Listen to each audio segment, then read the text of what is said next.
dans une base de données à travers une interface graphique, soit réalisée par Delphi ou par Lazarus. Démonstration. Voilà, on va compiler pour voir la démonstration et de quoi il s'agit. Voilà notre formulaire. Il contient une zone d'édition d'images.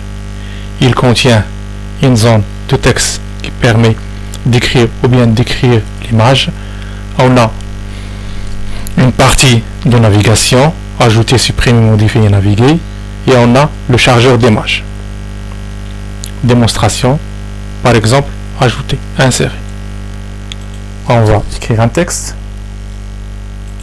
On va écrire un texte, par exemple. On va charger notre image. Prenons par exemple cette image. Une petite image de taille, voilà, ouvrir. Valider. Se déplacer entre les images. Voilà, nos images précédentes. Par exemple, on veut modifier cette image.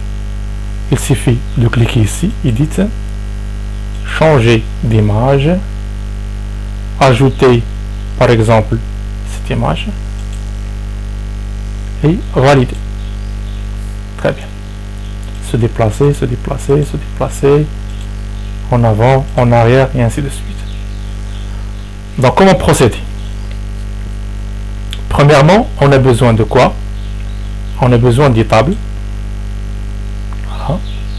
Une table qu'on va créer.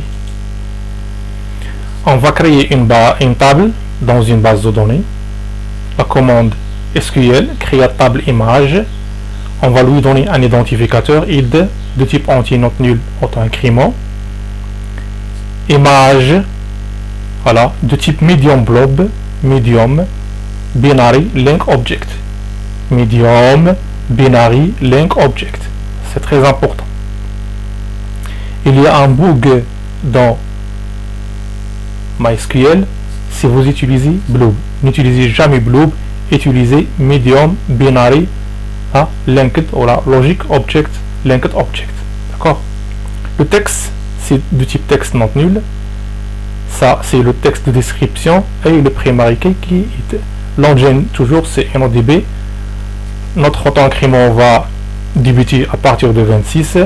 Default 4, c'est Universal Time Font, type font. D'accord?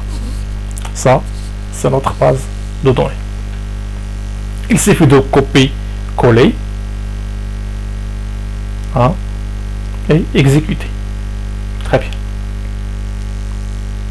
Passons à notre exemple. De quoi on a besoin?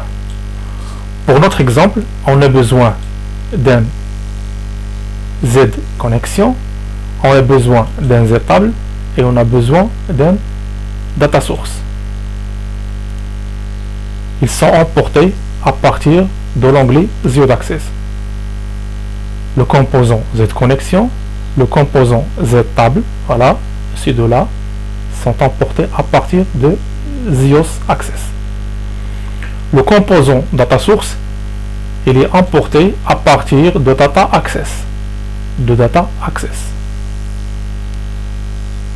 Voilà, ce sont ces trois composants qui vont gérer les données. On a le composant DB Navigateur. DB Navigateur, il permet l'ajout, la suppression ou la modification des données dans la table. Ce composant, on peut l'emporter à partir de data control. À partir toujours de data control. Voilà ce composant. DB Navigateur. Vous cliquez ici, vous l'emportez ici. Vous avez besoin d'un DB mémo, pas un DB edit, mais un DB mémo, parce que le type que vous avez là, que vous avez ici, c'est un type texte. Pour le texte, on va procéder par le texte DB mémo. Donc DB mémo, voilà, pointer ici, DB mémo. Très bien. On a besoin de ce composant là, pas de ce composant, mais de ce composant, voilà, qui s'appelle DB image. Voilà, le DB image. DB image. C'est lui qui va gérer l'image, afficher l'image, et à partir de lui qu'on va charger l'image. Très bien. Le chargeur d'image, c'est quoi? C'est ce composant qui s'appelle Open Picture Dialog. Open Picture Dialog. Je répète, Open Picture Dialog. On apporte ces données à partir de l'onglet Dialogue. À partir de l'onglet Dialogue. Voilà le composant Open Picture Dialog. Il y a Save Picture Dialog, il y a Open Picture Dialog. D'accord? Open Picture Dialog. Très bien. Alors, on a ce bouton qui va charger, qui va commander le Open Picture Dialog, qui va envoyer Open Picture Dialog à chercher quoi? À chercher l'image, après l'enregistrer sur le DB image. Et l'enregistrer sur le DB image, aussi, il va l'emporter à la base de données à travers le data source vers le data table à la base de données. Le code.